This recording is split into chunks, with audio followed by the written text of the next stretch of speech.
Now let's look at another uh, way in which we can specify a model wrongly. That is another way of misspecification of model. This is called overfitting a model or inclusion of an irrelevant variable. So what we have on the left hand side is my true model. That is yi is the dependent variable, and it is being explained or influenced by one explanatory variable x2. Alright, so we have two parameters that are being estimated using OLS. Now the misspecified model is a three variable model. You have your dependent variable yi, you have two explanatory variables x2 and x3. So here you are actually calculating or estimating three coefficients or three parameters. Okay, once again notice that the error term of the true model, I'm calling it ui, and the error term of the misspecified model, I'm calling it vi. Now what are the consequences of misspecifying a model by including an additional explanatory variable, an irrelevant or unimportant explanatory variable? The OLS estimators of the parameters, that is alpha 1, alpha 2 and alpha 3 of this incorrect model, that is the model on the right hand side, are unbiased and consistent. So they are unbiased, and even as the size of the sample increases, they remain unbiased. So they are consistent. What do you mean by unbiased? Unbiased would mean that the expectation or the average value of alpha 1 hat when you go for repeated sampling will be equal to the true population beta 1. Similarly, expected value of alpha 2 hat over repeated sampling would be equal to beta 2, true population parameter beta 2. The expected value of alpha 3 hat over repeated sampling will be equal to the true population beta 3. And here, since beta 3 is not a relevant, or x3 is not a relevant variable in the true population regression function, that means the value of beta 3 is equal to 0. So when you overfit a model by adding an additional irrelevant variable, your expected value of the coefficient will be equal to 0.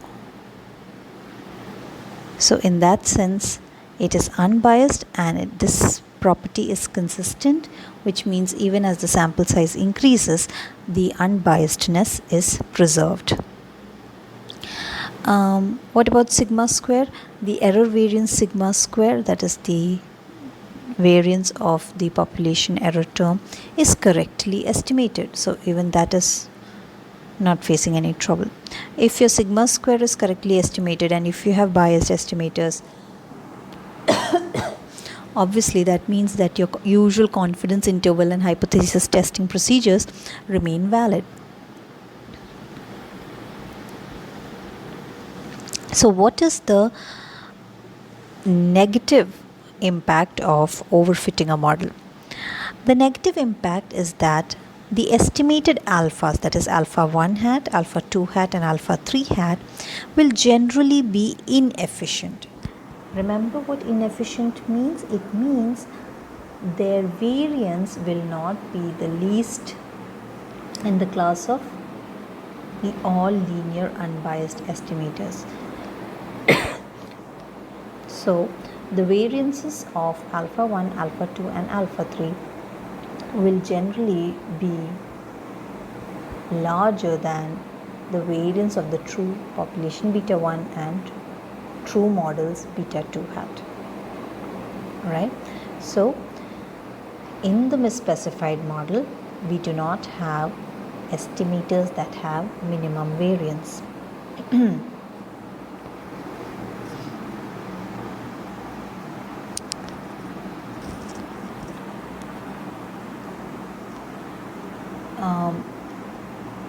the correct model, we had one slope parameter which was beta 2.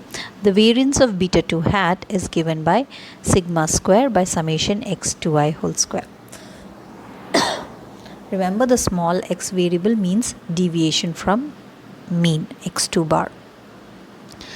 In the case of the misspecified model or the wrong model, the slope of the variable x2 is alpha 2 hat, and its variance will be this formula.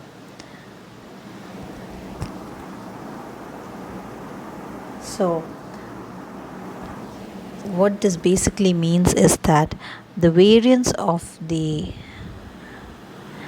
alpha 2 hat is greater than variance of beta 2 hat, which is the correct or the true model's slope, estimated slope coefficient. The same thing is also true for the intercept term. Alpha 1 hat's variance will be greater than the variance of beta 1 hat, which is the coefficient of the true model. So as you can notice, in the two types of specification biases, that is underfitting a model and overfitting a model, underfitting seems to have a lot of penalties involved. If you underfit or you omit a relevant variable, your coefficients remain biased, and not only are they biased, they are also inconsistent. Remember that consistency, or rather inconsistency, means that even when the sample size becomes larger, the biasness does not go away. In such a situation, we say that the estimators or the estimators of the coefficients are inconsistent. Okay, so we were discussing the various penalties that we face when you are underfitting a model. First is that the coefficients of these variables are generally biased. They are inconsistent, that is, the bias does not go away even if we make it a large sample. The error variance sigma square is incorrectly estimated, and because of that, your usual hypothesis testing procedures become invalid. On the other hand, if you look at the problems that are created because of overfitting a model, that is including an unimportant or irrelevant variable, the only penalty that we pay is that the estimated variances of the coefficients are larger than they would otherwise have been. Okay, sigma square per se, sigma square itself is correctly estimated and unbiasedly estimated, but the coefficients variances are larger than what they would have been if we had used the true model.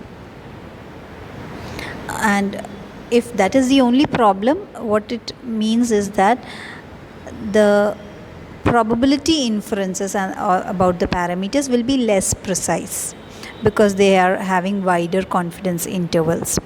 Okay, so when you read this, or when you understand the difference between the two specification biases, we often tend to think that it is better to commit a mistake of including irrelevant variables than to omit a relevant one. So rather than omit a variable, you would rather commit an error by including maybe even additional irrelevant variables. However, econometricians generally do not approve of that logic. They say that they point out that the more unnecessary variables you will add to the model, the efficiency of the estimators will become much lesser. That is, the variance will increase, variance of these estimators will increase, and so efficiency, the minimum variance property of the estimators, will keep getting affected. The more variables you include in the model, the more you risk facing the problem of multicollinearity. And of course, the more variables you include in the model, the greater will be the loss of degrees of freedom. So these are the few things that you need to keep in mind when you decide. Let's not take a risk of omitting a variable. Let's just put in all the variables that are related. Okay, you should keep these in mind. And also remember that econometricians always point out that your model should be based on theory, or it should have strong theoretical foundations, rather than just putting in any variable that you found and that you have data, thinking it's okay, let it stay in the model. Okay, now we come to the process of detection. Here we are first going to look into detecting the presence of unnecessary variables, that is how to detect when a model is overfitted. It is actually quite simple. Suppose we develop a k variable model to explain any particular phenomenon that we are trying to study, and you are not sure that a particular variable such as xk, you're not sure whether it really belongs to the model, whether it is important enough. The simplest way to test its importance is to do a significance test of significance, where your null hypothesis is that beta k is equal to 0. So your usual t-test, calculate your t-statistic, which will be given by beta k hat divided by standard error of beta k hat. Remember, because null hypothesis is that beta k is equal to 0, and you see if your t statistic is greater than the critical value or not. If it is greater than the critical value, that means it falls in the rejection region and your null hypothesis is rejected. So you will conclude that the variable xk is in fact an important contributing variable, and if you find that the t value is insignificant, you will conclude that this variable is not important. But suppose we are not sure about not one but say 2 or 3 variables being such as x3 and x4, whether they are belong to the model or whether they should be kicked out. When you have more, when you're testing a composite null hypothesis like that, in this example, beta 3 is equal to beta 4 equal to 0, when you have a combined null hypothesis of that sort, you can again test the significance of your hypothesis by using the F test. Okay, so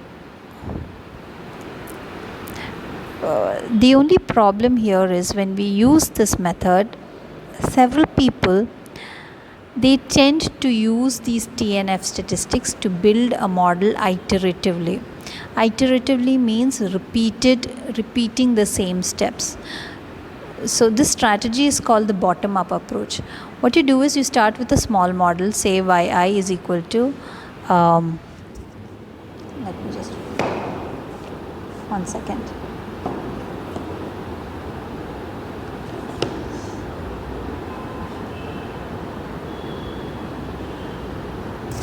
What the bottom-up approach is basically, you have your dependent variable and you have a series of explanatory variables and you're not sure which is important, which is not. So what you do is you first estimate beta naught, x2i plus beta 3 x3i plus ui. You're generally pretty convinced about that x2 is an important explanatory variable, but you are not so sure whether x3 should be added.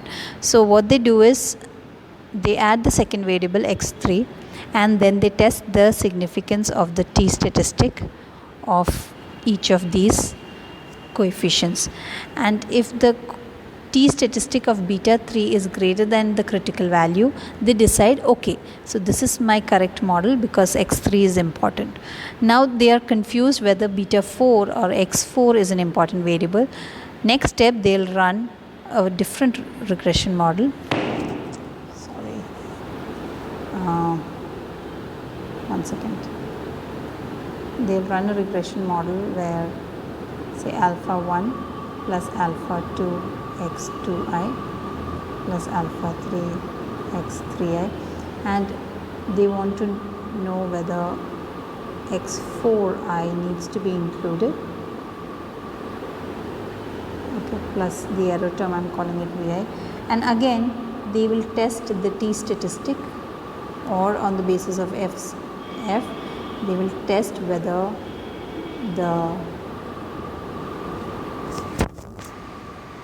null hypothesis says whether alpha 4 is statistically significant. If it is, they will include x4 as well. On the other hand, if you find that t is less than the critical value for the estimate alpha 4, they will decide that x4 is not an important variable and they will drop it from the true model. So when you have a large set of variables and you're not sure which is an explanatory variable, many people, when they are practically conducting such econometric tests, they tend to follow the bottom-up approach. This is called the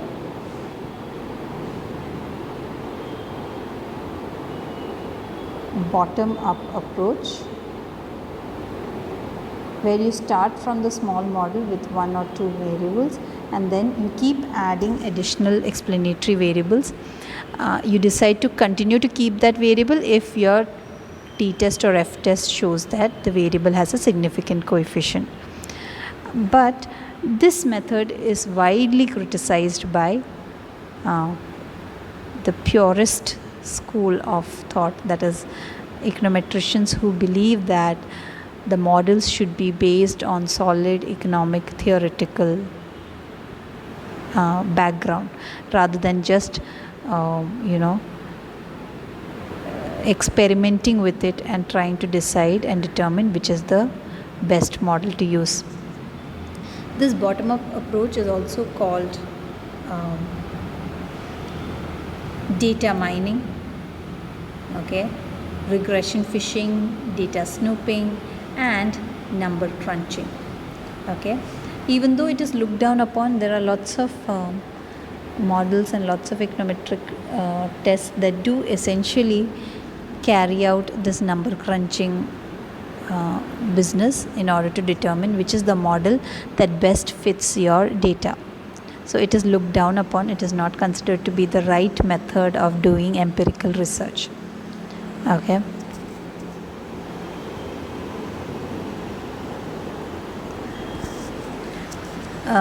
When they're doing data mining, what they do is they try to arrive at a best model by using, after doing several diagnostic tests, and the final model that they choose is chosen because of its behavior. That is, they have all the right signs, the expected signs of the coefficient.